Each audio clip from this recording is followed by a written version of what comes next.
તાલુકાના જૂના દીવા ગામમાં તાડના અસંખ્ય ઝાડ આવેલા છે. ગામના મોટા ભાગના ખેડૂતોના ખેતરમાં આવેલ તાડના ઝાડ ઉપર ઉનાળાના પ્રારંભથી તાડફળીનો પાક શરૂ થાય છે. ત્યારે જૂના દીવા ગામના ખેડૂતો તાડના ઝાડ ઉપરથી તાડફળી કાઢી તેનું વેચાણ કરી સારી એવી કમાણી કરી રહ્યા છે. કુદરતના અખૂટ ભંડાર એવા તાડના વૃક્ષનો ઉછેર ધીમો થાય છે. લગભગ 10 વર્ષ બાદ આ ઝાડમાં વૃદ્ધિ થાય છે. ત્યારબાદ તે ફળ આપે છે. આ વૃક્ષ ભલે છાંયડો ન આપે, પરંતુ શીતળતા તો બક્ષિસ છે.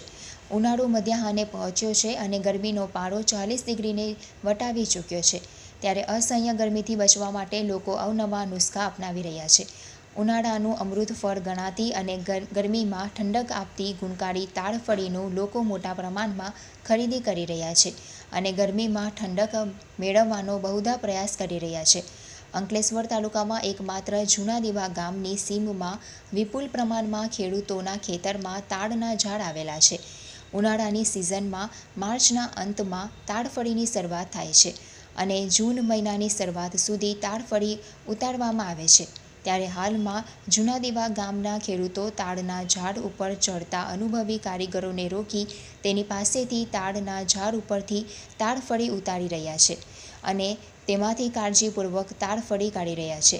જોકે તાડના ઝાડ ઉપર ચડવું અને ફળમાંથી તાડફળી કાઢવી એ ગજબ કરામત કહેવાય. મોટાભાગે ખેડૂતો સવારની વહેલી પરોઢથી સવારના 8 વાગ્યા સુધી તાડફળી ઉતારતા હોય છે.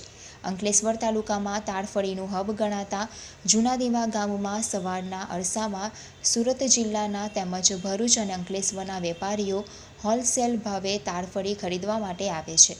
જો કે ઉનાળાની ગરમીના પારાની જેમ તાડફળીના ભાવમાં પણ આ વર્ષે વધારો જોવા મળી રહ્યો છે.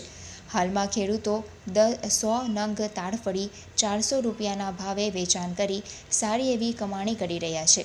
જો કે બજારમાં તાડફળી અલગ અલગ ભાવે વેચાય છે, જેમાં નંગ અને વજન ઉપર પણ વેચવામાં આવે છે. તાડફળીનું સેવન કરવાથી શરીરમાં પાણીના પ્રમાણમાં ઘટાડો થતો નથી. તેને ખાવાથી રોગપ્રતિકારક શક્તિ મજબૂત બને છે. ઉનાળાના સમયે શરીરમાં પાણી ઓછું થઈ જવાની ઉણપ દૂર કરીને ઝેરીલા પદાર્થ બહાર કાઢે છે. તાડફળીમાં ઘણા મહત્ત્વના પોષક તત્વો મળી આવે છે, જે આપણા શરીર માટે ફાયદાકારક હોય છે. મારું નામ બાબુભાઈ ભોલ છે. હું જૂના દીવા ગામનો વતની છું. હમણાં હાલ અમારે ત્યાં તાલફળીની સિઝન ચાલી રહેલી છે. એ તાલફળીના જે ઝાડ છે એ વર્ષોથી અમારા બાપ દાદાના ટાઈમના આવેલા છે. હા, એ ઉનાળાનું અમૃત ફળ કહેવાય છે.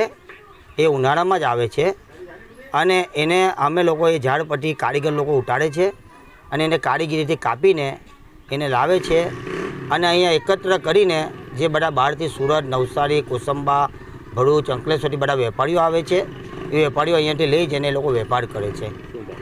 હમણાં 4 રૂપિયાનો એક નંગ જાય છે, એટલે 100 તલફળીના 400 રૂપિયા થાય છે. હાલમાં વેચાણ સારું છે, હમણાં ચાલી રહેલું છે. મતલબ કે